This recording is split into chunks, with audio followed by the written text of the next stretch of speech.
Ayan guys, nandito kami sa loob ng venue para bibili po kami ng uniform ni Mika.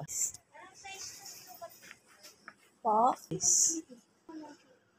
Ayan guys, bibili kami ng uniform ni Mika dito.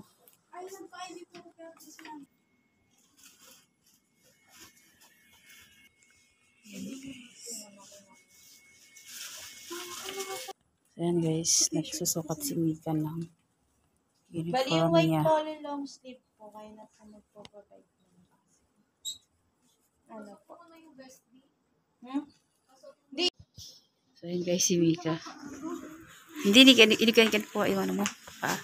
So ayan guys, nagfitting si Mika ng kanyang uniform. Ang kanyang uniform na pang tourism guys. So ayan, si Mika. So ayan ang mga facilities nila guys. Okay naman guys. Malinis siya. Saka aircon din siya. So ayan. Ito guys ang mga uniform ng tourism.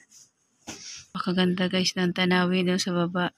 Green na green ang mga puno guys. Nakaka-relax kapag tinitignan mo. Ang ganda. Yan na. Isang ganda dito. Nag-fit siya ng kanyang uniform. Harap nga ba? So, ayan. Sakto na ba? Okay.